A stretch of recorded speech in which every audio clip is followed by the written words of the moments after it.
Executive Secretary of Chemical and Non-Metallic Products Employers Federation, Premature, joins us now to discuss the breakdown in negotiations of a national minimum wage, how to revive the talks, ongoing strike by labor unions, and how to mitigate the impact on ordinary Nigerians.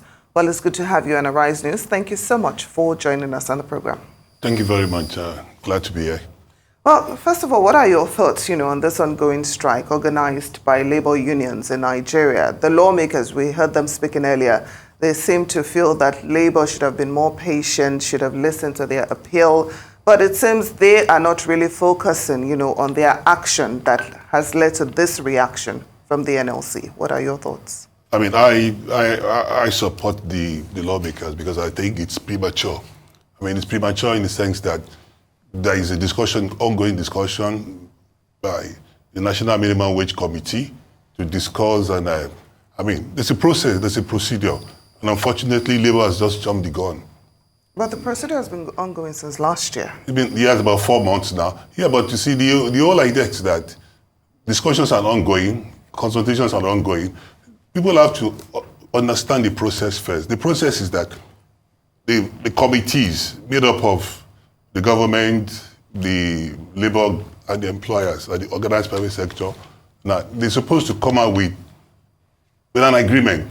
And that agreement, or whatever it is, should be forwarded to Mr. President. And Mr. President himself will now forward it to, Mr. President should now forward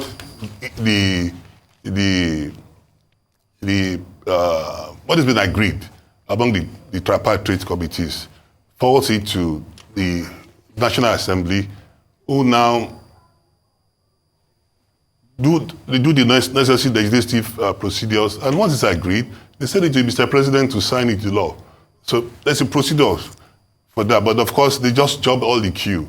Discussions are still ongoing. I mean, we've heard that the governance have moved from 48,000 to 60,000. We've heard that organized labor has moved from 54,000 to 60,000.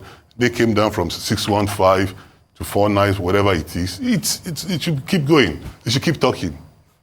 All right, they should keep talking, you say, yes. But if those talks, if the body language of government is pretty slow and not proactive enough, because labor has always accused the government of always doing that, not until we come to this breaking point, because the question will be, this industrial action has been known to the government. Why wait till the 11th hour before you begin to negotiate and dialogue with organized labor? Why not do this before the 11th hour? And that has always been the body language, not just about this administration or previous administrations. When you actually dial back as far as 1999, they will wait till the final minute before they begin to talk to labor, to come to the table and let's dialogue. Yeah, but in this case, it's not only the government discussing with labor. It's a tripartite. You have the government, you have labor, and you have the organized private sector. Yes. And discussions are ongoing.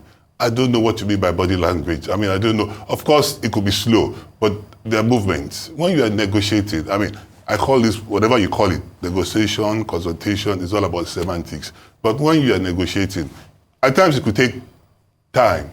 And so, but you have to look at all the facts, and all the facts has to be on the table. But if it's present and if it is pertinent, expediency should be added to whatever movement or motion that is being made by the government, because they also pointed out that they've seen the government make some very, very big, for lack of a better word, outrageous and outlandish spendings at different points in time.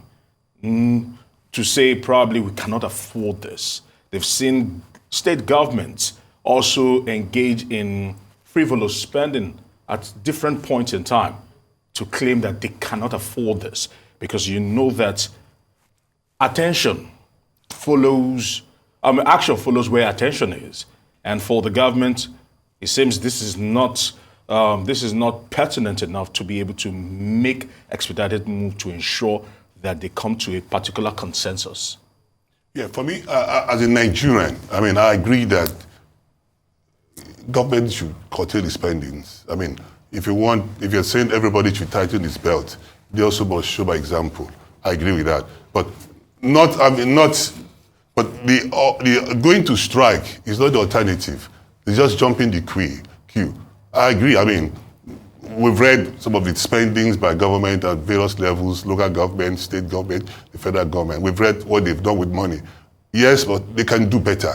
They can check expenses, they can check all that. But that has to, those are separate issues. I mean, but this is the issue. So when it is happening, for example, the money that was bequeathed to Hajj, for example, they've used that as an example, and they've also used it to taunt the government that you cannot be saying that, oh, let's dialogue, and yet you're saying people throwing one-time amount of money. Yeah, I read about, was it 90 billion naira for Hajj?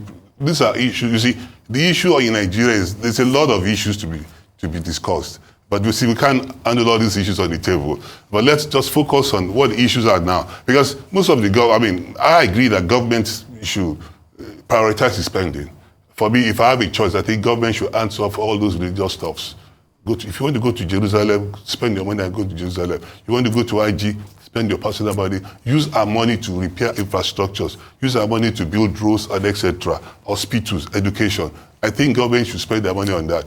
I had the privilege of going to Jerusalem. I spend my money. So government should not fund anything for me. But let's leave that aside. Let's focus on the issue of this strike now.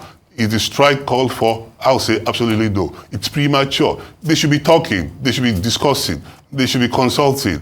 Because you see, you don't just throw the whole country into a chaos like this. I mean, there's hardship. They said that it's true. Interrupt you. For ordinary Nigerians, who are feeling the biting economic hardship that we've experienced in the last 1 year, ever since fuel subsidy was removed, and the naira was floated, they would disagree with what you're saying, that the NLC is jumping the gun. Some people actually believe that this NLC, in fact, I think they've been rather patient. You remember that they've been calling for this strike, they will go on strike maybe for a day or protest or something for a day, and then they will go back to the negotiating table and all. But it seems that the government is not really aware of how severe the economic hardship is. I think it's a bit unfair to say that Labour has jumped the gun. What do you expect Labour to do? Continue negotiating while Nigerians are going through severe economic hardship? Some Nigerians are dying. To afford basic, healthcare, medicine, food is really difficult. So I'm a bit confused when you say Labour has jumped the gun. Don't be confused. We, the manufacturing sector, are also facing hard times. I mean, cost of diesel has gone up. Infrastructures are poor with multiple taxes. You remove fuel subsidy. It's also affecting us. Cost of operation has gone up. So, of course, you also read in the papers also, some companies are trying to leave the country. Some have left, and a lot want to leave. But you see, we keep saying that. You see, the difference between industrial relations and other relations is that in industrial relations, there are guidelines, there are procedures. It's not jungle justice. There are ways things must be done. There are procedures, there are policies, there are guidelines in line with all over the best practices all over the world. How well has all those procedures helped you? Following all those procedures, how well has this served, the manufacturing sector? It has served us well. In the private sector, we have what we call collective bargaining. And we do it right, we do it well. I mean, in my sector, in the chemical industries, we meet with our unions every two years. And every two years, we use our variables to discuss and agree on what the salary should be. But you see, let me also tell you this, please, note this now. The national minimum wage, current national minimum wage of 30,000 naira, which some states have been unable to pay. Most of our manufacturing companies will pay higher than that. In chemical sector, I don't want to talk about chemical sector, but most of the sectors, the food sector, the chemical sector, the banking sector, it's way higher than that. We are doing it right in the private sector. It's the public sector that needs to follow and get things done very well. So you can't just say you're going on strike. I mean, companies are shut down. Manufacturers are shut down. Productivity is low. It's affected. Despite all the big issues with the exchange rate so high, we have to buy raw materials at a very high price. You read in the news, some companies have closed. I mean, P&G has closed. Unilever closed Omo. Lots of this is happening. So it's affecting all of us. No, so now, Yes. you might say that It's affecting all of us. there are some that have the luxury to actually probably pack the things and leave. There are some. There are some that cannot do that because their headquarters are housed in Nigeria. They are Nigerians. They don't have any other place other than Nigeria. What do you have to say to that? Because you've mentioned some of these other variables. But let's talk about the fact that for some companies, they are literally on their last legs because the cost of operations have probably skyrocketed heavily now. Because government, the union, the NLC, the TUC, and all those that have joined them are not just asking for a bump in raise in terms of wages and remunerations, but also in the electricity tariff hike. People are feeling that. Now, that cannot wait because whether you like it or not, how much you used to spend, you're spending almost 3 times that particular amount as we speak right now. And if you are, and you would understand it because if you have an operational cost and you've actually put out some things for probably 6 months, and you have to spend what should have probably taken you 6 months in 2.5 months, you cannot wait because if you decide to wait and probably wait for the government to expedite actions, that means that you will be going out of business. And that will be throwing more chaos because more people will actually lose their jobs and they'll be thrown out to the streets. And the resultant effect could just keep going down, the trickle effect, and the resultant effect could just keep going on and on and on. Why is government, why explain to us how does it make sense to those who are actually feeling this directly, and they want a solution immediately? Yeah, you see, we are feeling it directly. We've also, the organized private sector have asked the government, the tariffs to be brought down. This is not the time to increase tariffs. But you see, be that as it may, we're not in the jungle justice system. There's a rule of law. You see, the difference between industrial relations and other relations is that there are rules, there are policy laws, there are guidelines all over the world. There are conventions that have been signed. The guys, the labor guys know this. They must be committed to it. They must make it work. If you have to go on a strike, there are guidelines. You've got to inform your employers or whoever it is, give them some time that you want to go on strike. You just don't jump into strike. We negotiate in the private sector. I've seen my friend there, Ugwaja. Ugwaja used to be with us in Camper, in our union. He used to be the general secretary in our union. We do this very well. I saw Ugwaja on telly some few minutes ago. So things must be done well. In the private sector, we've been able to get it right. I think on the national level, we can also get it right. Yeah, I agree, things are bad. I agree, manufacturers are feeling the pain. I agree, Nigerians are going through hardship. Man is close to the masses. I'm very close to the masses by my nature. When I go down the streets, I talk to people. So I know they're feeling the pain. I know things are hard. But anarchy is not the solution. That's just the truth. Anarchy is not the solution. If you say you don't like policemen, then go and take your stake to go and call the thieves to preside over issues. That's what I'm saying. You see, there are guidelines. The procedures are these. You want to go on. Now, what is happening now is this. Let me tell you the procedure. Most Nigerians don't know this. What they're discussing, after the discussions, they take it over to the Mr. President. Whatever is agreed. Okay, 60 is been agreed, 60, then maybe for whatever it is, they take it to Mr. President, who now takes it to the National Assembly. National Assembly now will now moderate and agree. If they agree to it, it's written into a law. They've not even been able to agree. Like you said, they've moved from 615,000, to right now to I think about 494. But look at what the federal government is offering. Labor says it is an insult. And when you consider, when you consider the economic situation in the country, yes, you are forced to agree with Labor that to a large extent this is actually very insulting. I won't agree that it's insulting. Look at the percentage. They're coming from 30,000 to 60,000. That's 100% move. And the stakes are still there. They could still keep moving. So it's not, it's Labor. I don't know how Labor got this index to say 600,000 or 490. How many people can pay? Let's face the facts. How many people can pay 490? We're talking about national minimum wage. The minimum wage is what the least person in the country earns. Currently, that 495,000, I guess, the guys who earn that in Nigeria now are the close to top people. So you see, let's be factual. Let's work with facts and figures, with the indices, inflation, cost of living, and all those stuff. Let's be realistic. I just think, I'm on the side of Labour, but it's just that I think they're just not being realistic. They're coming from 695 down from 30,000, which a lot of state governments, some governments have not been able to pay. I hope you remember that. Could it be that they're taking a cue from the Nigerian government, considering the fact, that the federal government has been paying lip service to actually ameliorating the suffering, to cushioning the effect, of fuel subsidy removal, of, unifying the exchange rate? Could it be that they're also taking a cue from the government? No, but you see, two wrongs don't make it right. That's the truth. Two wrongs don't make it right. We are communicating to government. We have avenues to talk to government. We're doing that. We're using all the avenues we have, all the people we know, people in government, to let them do the right things, to communicate what is happening, where we need aid, where we need support. You see, we also want Nigerians to be well paid. If Nigerians are well paid, they can buy our goods, finished goods. But if they are not well paid, they won't have the money to buy our finished goods. And our finished goods are going to be in the warehouses. But you see, we communicate with the government. We have apparels, we have procedures, we have ways of reaching out to them. NLCs will also find ways of reaching out to government. It's dialogue, it's talk, it's social dialogue among all the three partners. Yeah. So one person just closing the door, that's not the solution.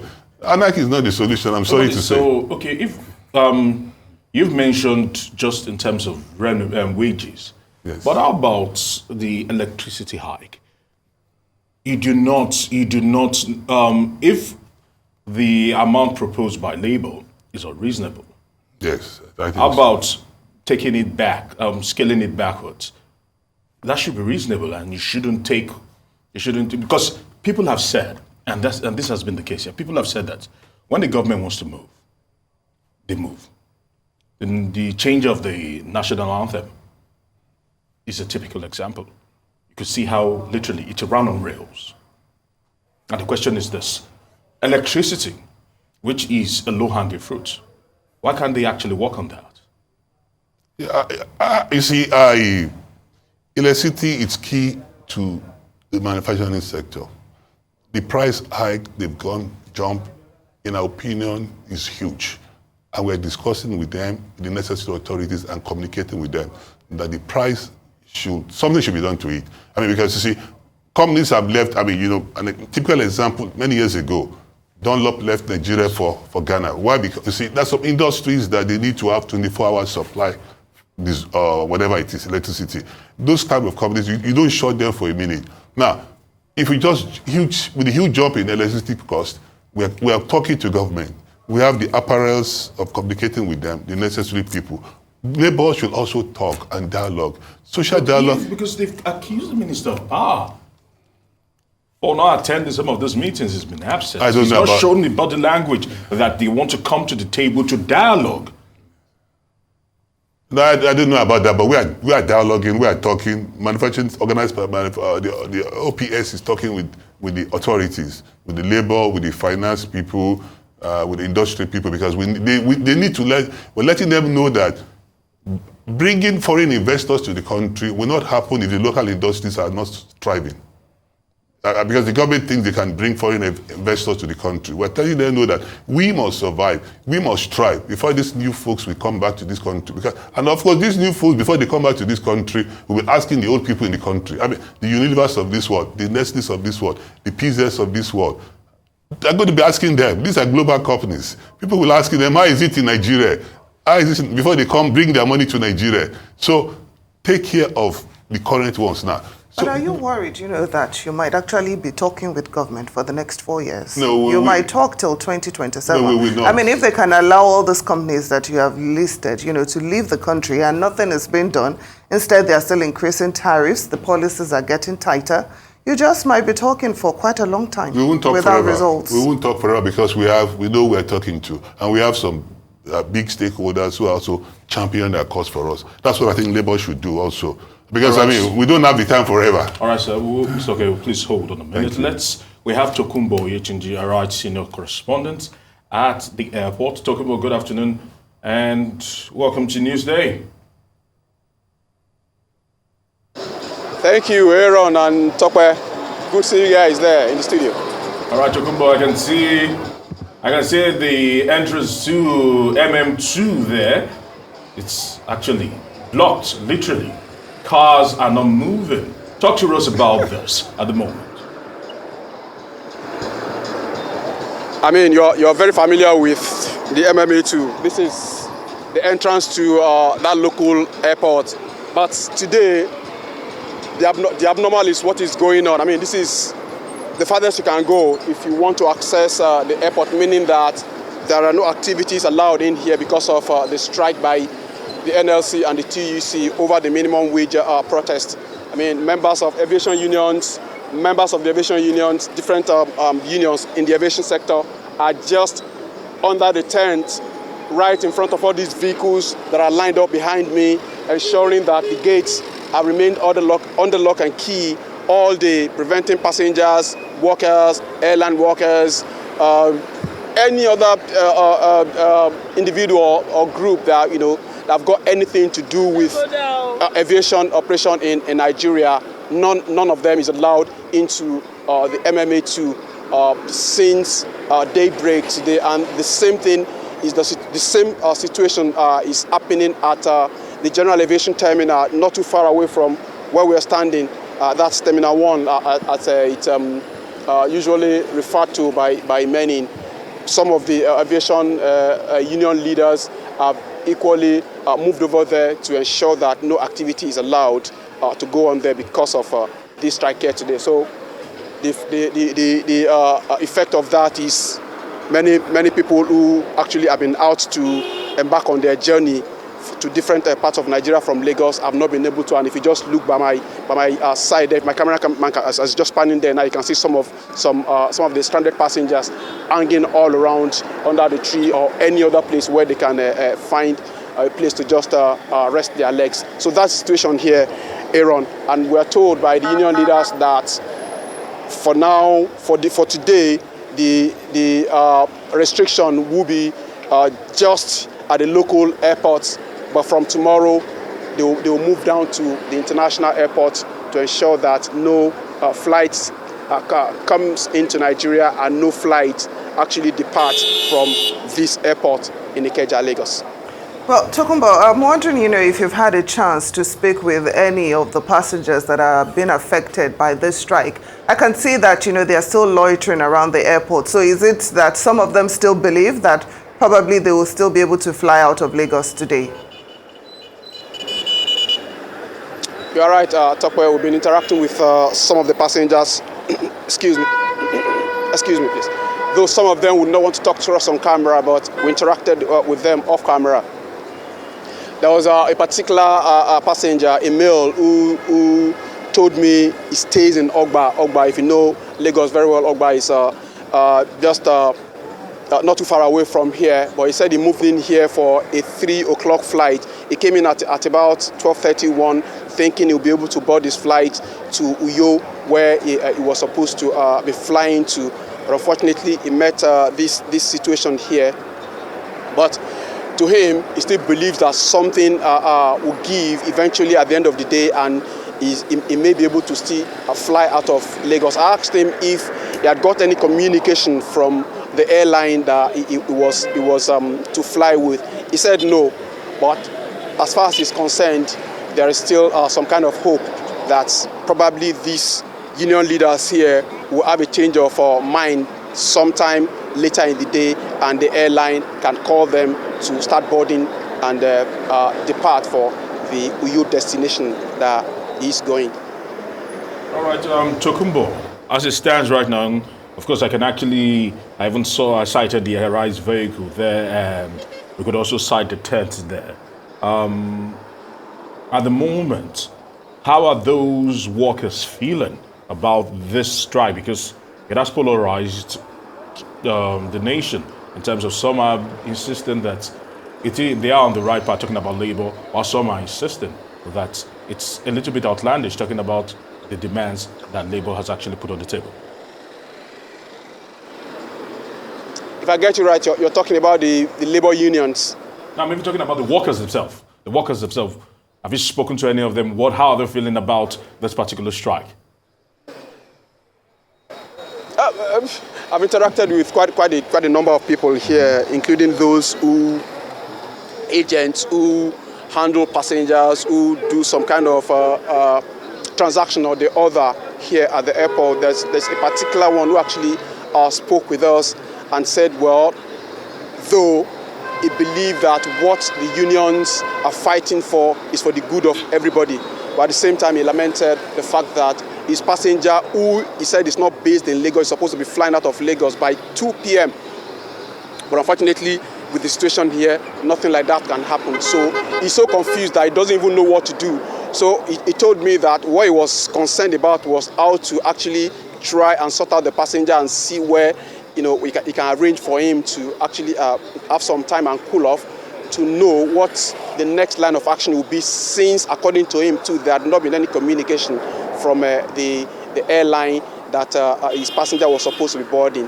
He was also lamenting the fact that, I mean, a situation like this will be affecting his pocket, because he doesn't know how, if you have to return or refund the money that the passenger had already paid him, and some other passengers that he should have been actually been able to handle all day. He's not been able to do that. So he's lamenting his loss, he's lamenting his financial loss, though at the same time he expressed support for the labor unions, because he thinks what they are doing is for the benefit of all workers in Nigeria. So that's, I mean, an opinion like that represents what some of the workers here are actually feeling about what is going on here, though they are unable to access their offices to actually carry out their normal activities.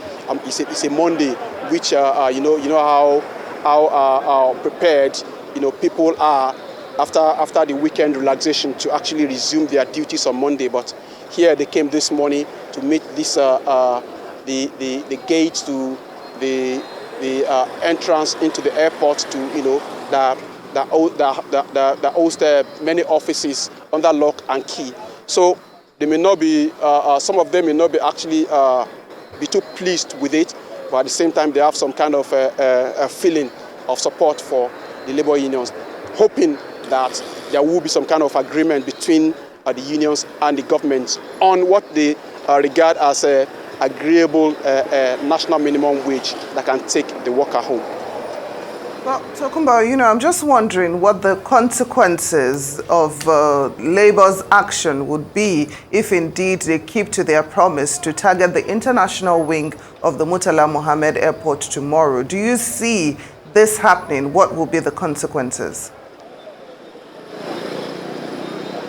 Tokwe, your guess is as good as mine. I mean, this is an industry that is just actually trying to still fully recover from all the issues of the immediate past years. I mean, talking about COVID-19 and several other issues, you know, some other domestic issues that, you know, that have plagued the aviation industry in Nigeria. I mean, the industry is still trying to recover, and we've listened to many stakeholders in the industry, the government, the airline operators, and agencies, you know, talk about efforts being put in place to actually make sure that they shake off the consequences of those bad years, the COVID-19 years, and those other issues that I just mentioned. I mean, I can't quantify it now, because I put the question to one of the labor leaders, you know, that actually spoke with here. He told me they equally realize that, and they are not. It's not that they are not aware of that fact, but it is what it is. They have to really fight for what they believe is their right, which is a national minimum wage that can take them home. Because as far as they are concerned, the Nigerian worker is actually suffering, you know, in so many areas because of the high cost of living and the situation of the economy in Nigeria these days. So they are aware that this will have some kind of huge consequences on the economy, but at the same time, they've told us that they have to actually go on. And they said they actually did not want to do this, but because they were unable to agree with authorities, and like one of them put it, that a strike action like this is the language that the authorities in Nigeria understand, and that is why they are embarking on it. So we can only wait and watch and hope that the efforts being made by the authorities will actually come in handy to actually stop this, so that we don't see this extend beyond what we're having today, so that the action can be called off as soon as possible, so that the industry does not suffer too much of negative consequences. All right. Tokum, I want to say many thanks to you for bringing us up to speed with what is happening live there at the Murtala Mohammed local airport there, MM2, to be very precise. Now back to the studio. We still have Mr. Okay in the studio, and if I were to borrow a leaf from my colleague who just spoke now, the general perception is that strike actions are the languages, or is the language that the government understands. Because if we were to be very clear, negotiations have been ongoing, and an ultimatum was given the 31st of May.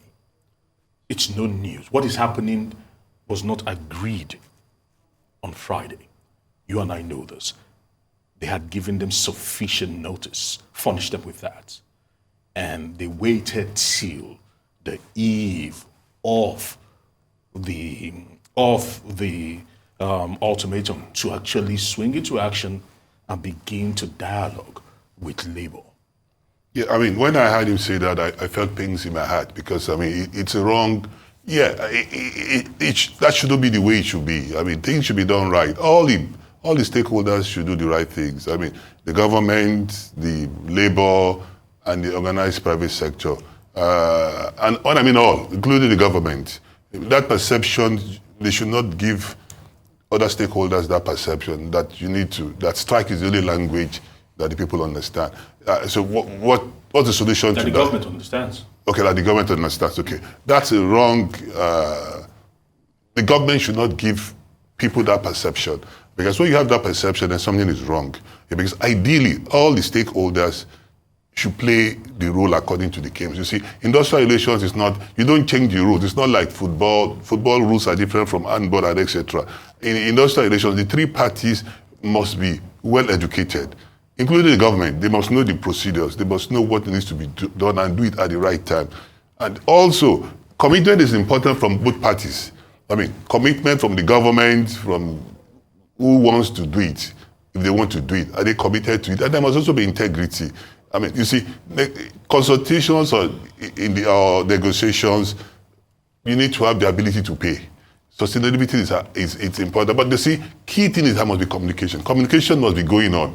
So I think there needs to be improved communication among the three parties. That's the missing link. You don't give the other parties the perception that strike is the option. In normal countries, strike should be the last resort. I don't think all of us have got to that point now. And of course, also in those normal countries, before you go on strike, there are guidelines, there are procedures, there are things you need to do. I mean, I heard what he was saying, I was touched. Friday and on Monday. And you know also that Nigerians, how many percentage of Nigerians are in the formal sector? A lot of them are in the formal sector. Those taxi drivers, those Uber drivers, a lot of them won't earn money now. They'll be suffering. So you see, the labor guys have to put all this into context. How many of us are in paid employment? But I don't really think it should be the labor guys, that everybody. We should be talking to right now. I think we should be talking to the government, because you talked about commitment, you talked about integrity, and then I'm even wondering really if Tokumbo was actually right to say that it seems strike is the only language that the federal government understands. Because if that is the case, our university system will be better than it is. ASU has gone on strike so many times, and see where we are now regarding education. But anyway, my last question, just before we let you go, is what will be the consequences of not resolving this crisis on time, seeing as both sides right now cannot seem to agree? No, the consequences will not be right. I mean, the consequences will be disastrous. We need to resolve this quickly. Things must move on quickly. I mean, look at the aviation sector. You talked about the aviation sector. They're just recovering from COVID-19. They're recovering from the aviation fuel issues. They're recovering from dollar issues and etc. A lot of the airlines were grounded. This is not the time for that and that to happen. Some of the employees they've lost their jobs. So I mean, and apart from the employees that are already working with the airlines, other associated employees, the drivers, the cleaners, the security, etc., have also lost their jobs in the informal sector. So it needs to be resolved timely. I mean, as it were, if you give me a choice to say it needs to be resolved immediately. So who should make the first move? Should it be Labour or the federal government? All the parties should come together. And you see, if there's a war does not end on the battlefield. It ends on the table. All the parties should come to the table and talk and dialogue. That's what ends a war. Okay, so you've spoken, and if I were looking at this from the outside looking in, I would say that what can the government do as a gesture that they mean business?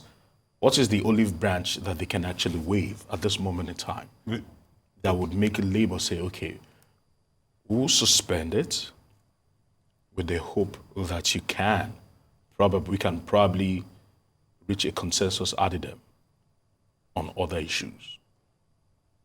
When you have issues like this, there are both formal and informal discussions take place. Informally, I think the government should reach out to the Labour guys, the Labour leaders, and maybe if they need to, and let them realize that they mean serious business. The president means serious business. He wants the national minimum wage to be done as soon as possible, and they should informally reach out to them and bring them back to the table. I don't know what to tell.